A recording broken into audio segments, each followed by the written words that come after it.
эле сабак. Уккан сөздү эсине түйүп алуу эстүүлүк. Бир көргөнүн унутпай, билип калуу эстүүлүк. Саламатсыңарбы, балдар? Силер менен кайрадан көрүшүп жатканыма абдан кубанычтамын. Ар дайым талыкпай билим алып, аракет кылуу маданиятыңарды өстүргүлө.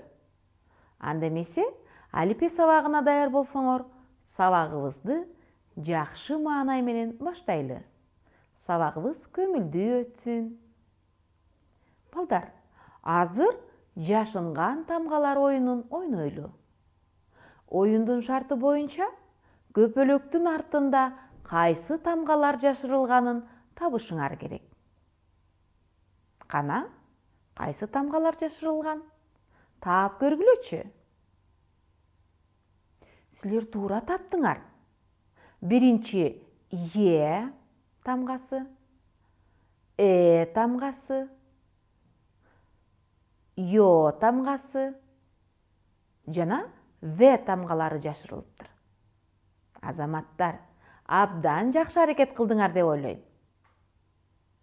Балдар, бүгүн биздин өтө турган темабыз Я тыбышы жана Я тамгасы. Бүгүн сабакта Я тыбышы жана Я тамгасы менен таанышасыңар. Я тыбышы сөздүн кайсы жеринде айтылганын аныктап, сөздү муунга бөлүп, сүйлөм түзөсүңөр жана текстти окуйсуңар. Келгиле, Я тыбышын туура угуп, 3 жолу кайталап айталы.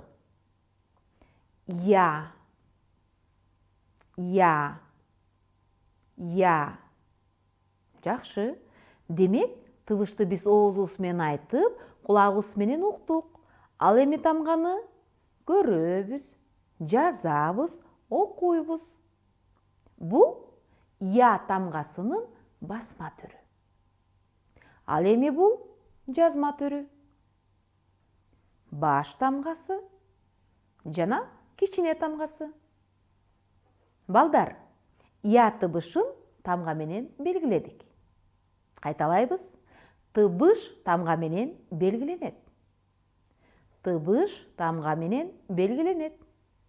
Келгиле, Я тыбышын дагы 3 жолу кайталап айтып көрөлү. Я, Я, Я. Эмнени байкадыңар? Ооба, Я тыбышын айтып жатканда аба тоскоолдукка учурабай айтылды. Демек, Я бул йоттошкон тамга. Йоттошкон тамгаларды айтып жатканда кулагыбызга 2 тыбыш угулат. Кана, айтып көрөлүчү. Я, Я. Демек, Я тыбышын айтканда кулагыбызга ый, анан А тыбышы угулду. Бул эмне? Туура, бул чаян. Баарыбыз чогуу чаян деп айтып көрөлү. Чаян. Чаян. Эмнени байкадыңар? Азаматсыңар. Чаян деген сөздү айтып жатканда кулагыбызга 5 тыбыш угулду. Анткени Я тамгасы 2 тыбыш болот. Ый, анан А. Муну эсибизге сактап калалы. Анда чаян деген сөздө 5 тыбыш, 4 тамга, 2 муунга бөлүндү. Биринчи мууну ча, экинчи мууну ян. Йоттошкон тамга сөздүн ортосунда кездешти. Эми талдоо ишин жүргүзөлү. Балдар, бул кыяк. Баарыбыз чогуу кайталайбыз. Кыяк. Кана, сөздөгү тыбыштарды атагылачы. Кайсы тыбыштар бар экен? Туура. К, ы, й, а, к. тыбыштары бар экен. Анда бул сөздө 5 тыбыш 4 тамга бар экен. 2 муунга бөлүндү. Я тыбышы сөздүн ортосунда кездешти. Балдар, йоттошкон тамгаларды айтып жатканда кулагыбызга 2 тыбыш угулат. Бирок бир тамга менен белгиленет. Мына балдар, биз сөзгө талдоо жүргүздүк. Кийинки сөздөргө да талдоо жүргүзүп көрөлү. Бул карыя. Баарыбыз чогуу кайталайбыз. Карыя. Карыя. Балдар, сөздү айтып жатып, кайсы тыбыштарды уктуңар? Туура. К, А, Р, И, Y, A. Демек, бул сөздө канча тыбыш бар экен? Ооба, 6 тыбыш 5 тамга бар. Муунга бөлүп көргүлөчү. Ооба, 3 муунга бөлүнөт. Биринчи мууну К, экинчи мууну Р, үчүнчү мууну Я. Я тыбышы сөздүн аягында кездешти. Демек, балдар, эмнени байкадыңар? Туура. Я тыбышы сөздүн ортосунда, аягында кездешерин билдиңер. Бул сүйлөмдүн белгиси. Бул сүйлөм 3 сөздөн түзүлдү. Карагыла, экинчи сөз кыяк. Эми калган сөздү толуктап сүйлөм түзөлү. Туура, атамдын кыягы бар. Кайталайбыз. Атамдын кыягы бар. Бул сүйлөм 4 сөздөн түзүлдү. Карайбыз. Экинчи сөз карыя. Эми калган сөздү толуктап сүйлөм түзөлү. Туура, биз карыяга жардам бердик. Кайталайбыз. Биз карыяга жардам бердик.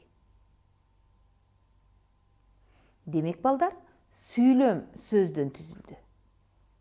Кайталайбыз. Сүйлөм сөздөн түзүлдү. Сүйлөм сөздөн түзүлдү. Жакшы. Кезекти окууга берели.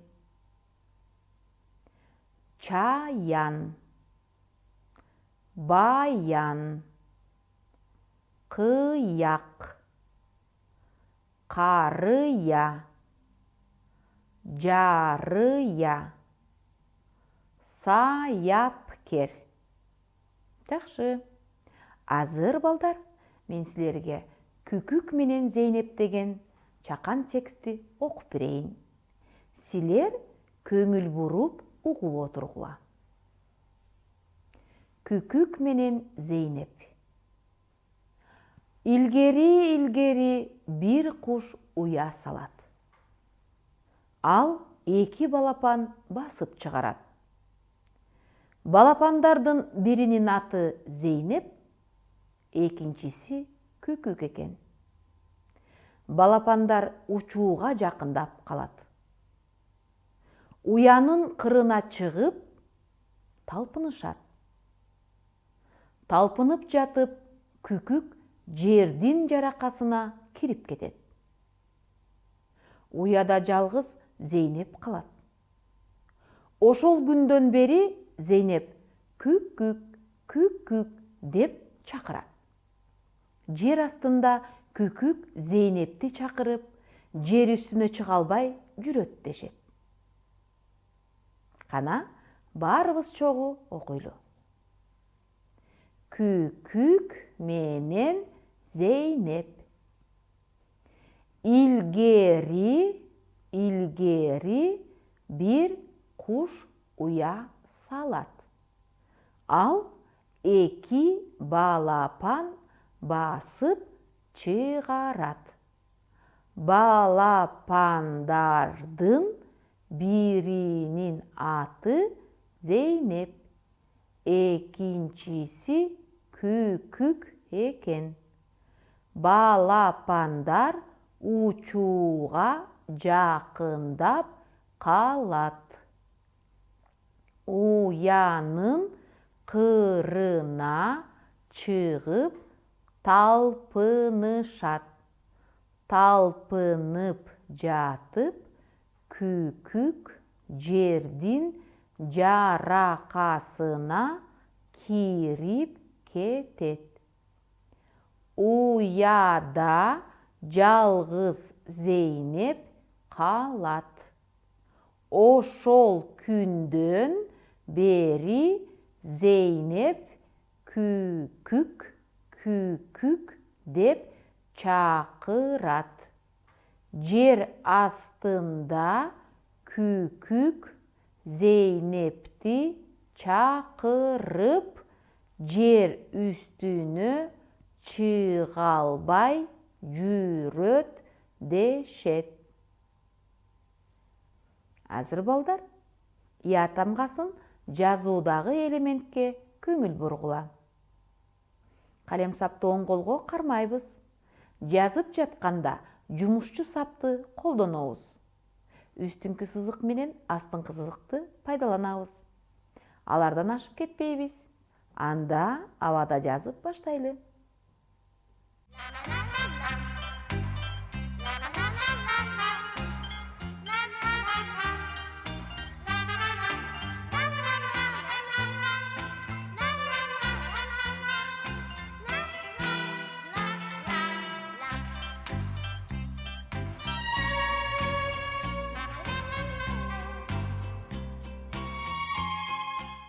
Балдар, азыр калтырылган тамганы тап оюнун ойнойбуз. Бул сөздө кайсы тамга калтырылып калган? Ойлонобуз. Туура, З тамгасы калтырылып калган. Эмне деген сөз пайда болду? Ооба, жүзүм. Кийинкисиндечи? Туура, А тамгасы, банан деген сөз пайда болду. Мындачы? Туура, З тамгасы, сабиз деген сөз пайда болду. Азаматсыңар. Балдар, бүгүн сабакта кандай жаңы сөздөрдү билдиңер? Келгиле сөздөрдүн дубалына көңүл буралы. Бул карыя. Бул кыяк. Бул чаян. Бул уя. Жакшы, силер сөздөрдүн аталышын эсиңерге сактап, кийиңерде колдонуп жүргүлө. Бүгүн силер Я тыбышы жана Я тамгасы менен тааныштыңар.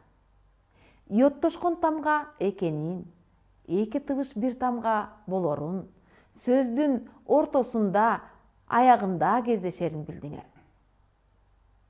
Я тыбыш катышкан сөздөрдү туура атап, муунга бөлдүңөр. Сүйлөм түздүңөр. Сөз, сүйлөмдөрдү окудуңар. Ой жүгүртүүгө карата тапшырманы аткардыңар. Мен силерге ишенем. Айтылган нерселерди угуп жетише алдыңар деп. Бул алган билимдерди унутуп калбайлы, кайталап туралы. Балдар, билинбей сабагыбыз аягына чыкты. Көңүл бөлүп отурганыңарга чоң рахмат. Эмки сабакта көрүшкөнчө саламатта болгула.